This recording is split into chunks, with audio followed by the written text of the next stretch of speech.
Hey everybody, how's it going? Welcome to NoDQ&A video right here on NoDQ.com, as well as the YouTube channel and NoDQ&A videos affiliate, RingsideNews.com. I would like to wish everyone out there a happy and safe Thanksgiving weekend. With that being said, let's get down to your questions. First one today comes from Colin Nicholson.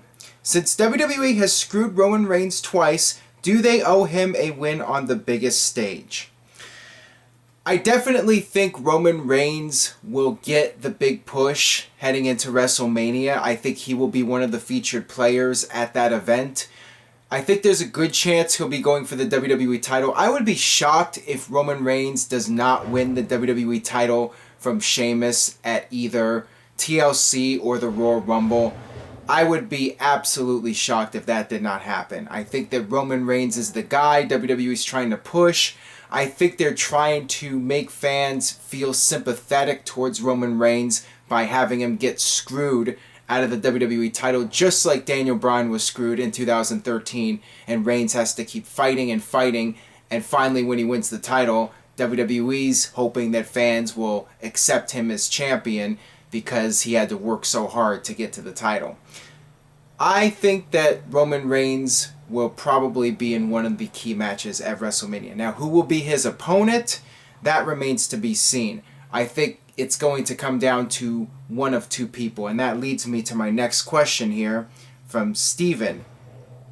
Do you see Reigns versus Triple H happening at WrestleMania 32? I do, and I think it's the best match for Triple H at this point. If Triple H is going to wrestle at WrestleMania, and some people out there may feel it's not necessary, but I could see it happening because WWE's attitude is it's the biggest WrestleMania of all time as far as they're concerned, because they have the potential to get 100,000 people in that building, or at least get something close to that, and then claim they have 100,000 people there. They are going to want as many top-tier stars at WrestleMania as possible. Triple H in a match, as far as WWE is concerned, is best for business. Now, when you look at possible opponents for Triple H, Roman Reigns seems to make a lot of sense. Based on the current storyline, Triple H does not want to have Roman Reigns as WWE champion. They're at odds. And I think that in storyline, if you have Sheamus lose to Roman Reigns, Triple H is going to think, well, if I want something done right, I have to do it myself, and there you go. You have Triple H versus Roman Reigns at WrestleMania. Now, another possibility is Roman Reigns versus Brock Lesnar. You can have Roman Reigns win the WWE title at either TLC or the Royal Rumble, and then have Brock Lesnar win the Royal Rumble, and then that sets up Reigns versus Lesnar, the rematch from WrestleMania 31, which was indecisive because of Rollins' outside interference, cashing in Money in the Bank, and you can have that match to determine who the best is between those two and finish their unfinished business. Alright, this one comes from Jordy.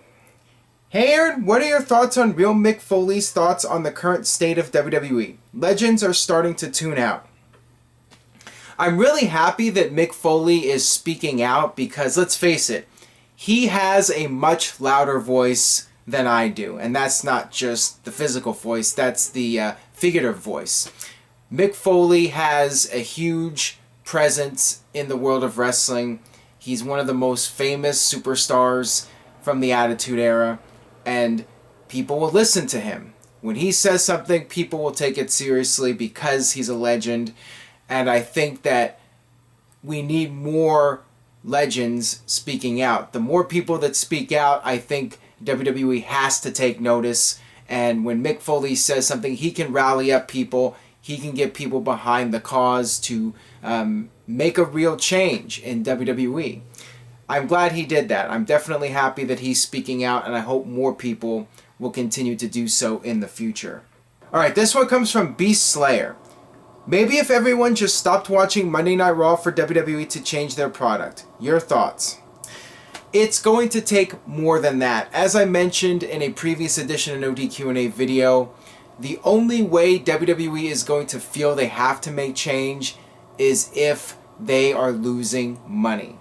If you stop buying merchandise, if you stop buying tickets, if you stop subscribing to the WWE Network, WWE will have no choice at that point but to make changes. But as long as they can continue bringing in revenue, that's all that matters to WWE. They are a business. Road Dogg said it himself on Twitter. They are a business first and foremost.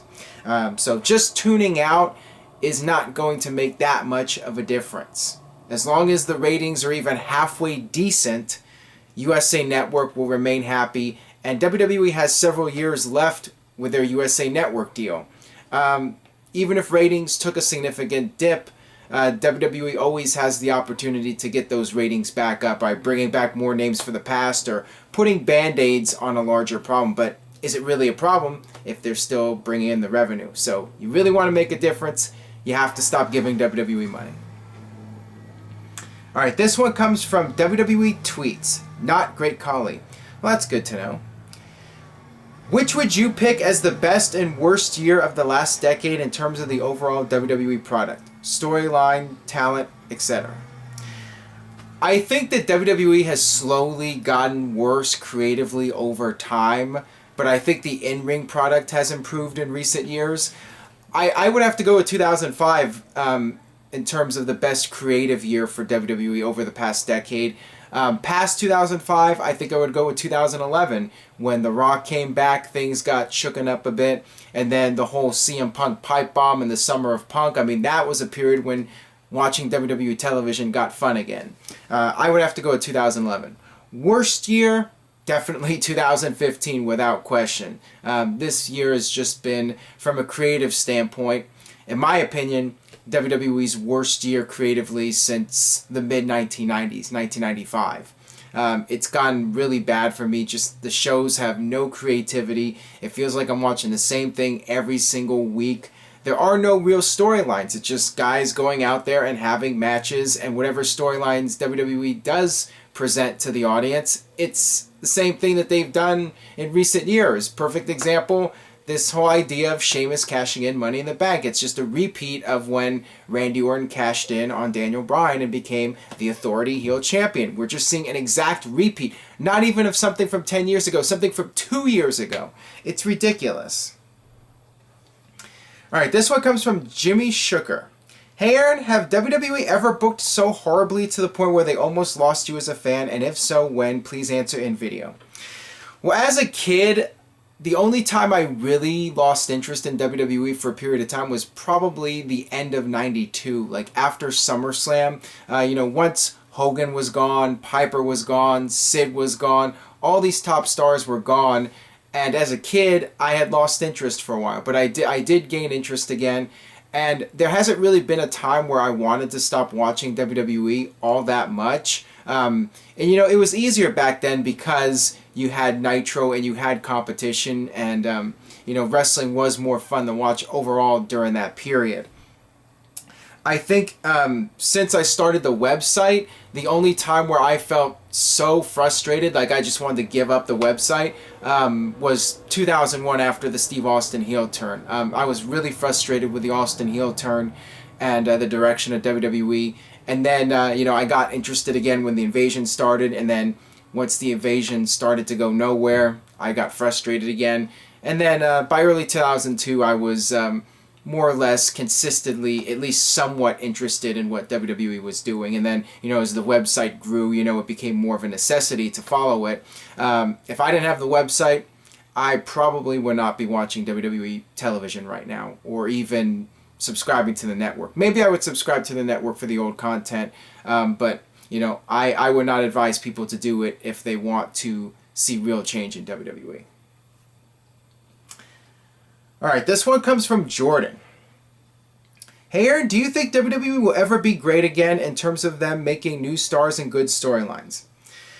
I think it'll happen eventually. WWE does tend to go in cycles with their creativity and their success as far as making money, and sometimes you have a period where wrestling's not hot and then something will catch fire and wrestling will get hot again. One of these days I think WWE will get hot again. Will it ever be as big as the Attitude Era? It's hard to say we'll ever see a period as hot as the Attitude Era and the Monday Night Wars. I don't know if it'll ever happen.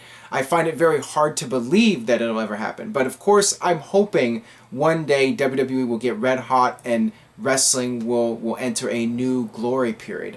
I am hopeful that will happen, at least to some degree. And I think one day it will, at least to some degree. I just don't know how big it'll get. But hopefully the bigger, the better. Alright, this one comes from B Money. Just watching No Mercy 2000 and was wondering, was Rikishi supposed to be the one that ran down Stone Cold, or was it supposed to be someone else? Please answer in video. I think WWE went with Rikishi to shock people and have a surprise. The problem is the surprise really didn't make that much sense. It felt like WWE picked a random name out of a hat, and whichever name turned out would be the guy that was going to play the role. I thought it was really lame. I was really disappointed with WWE when they had Rikishi be the guy. Rikishi had so much momentum with Too Cool, and turning him heel just ruined him, I felt, in WWE. He was never really the same after that. He went babyface, but he never really regained the momentum that he had in 2000 prior to that heel turn and being the guy that ran over Austin. Just didn't feel right, and sure enough, WWE quickly gave up on that and had Triple H be revealed as the guy that set up Rikishi to do it. So it should have been Triple H all along, because that was the obvious thing, but WWE decided to try and swerve everybody by having it be Rikishi. Alright, this one comes from Rigger. Will Aaron, why does Vince hate Jeff Jarrett? He was the only wrestler Vince fired live on TV after buying WCW. When Jeff Jarrett was the IC champion in the fall of 1999, he was scheduled to face China at the No Mercy pay-per-view. The problem is that his contract was expiring literally the day before the pay-per-view. And Jeff Jarrett held the WWE up for money. He wanted a significant amount of money in exchange for working past the expiration of his contract and dropping the title to China. So Vince never really forgave Jeff Jarrett for that. He resented Jarrett for years because of that. And when Vince had the opportunity to publicly fire Jeff Jarrett, he was more than happy to do it. And there's some speculation out there that because Russo was writing at the time and him and Jarrett were close friends, that he purposely scripted Jarrett to be IC champion right when his contract was expiring, so Jarrett could pull a fast one on WWE. Who knows if that's the case or not? But yeah, that's why Jeff Jarrett and Vince have not been on good terms, and why Vince really resented it and went as far as to fire Jarrett when WWF bought WCW. Alright, that'll wrap it up for this edition of NoDQ&A video. Thanks as always for watching. Stay tuned to NoDQ.com for the very latest. Subscribe if you haven't already. We are fast approaching 50,000 subscribers. Less than 800 away now, so please subscribe. Tell a friend about NoDQ&A video, and I will see you guys next time.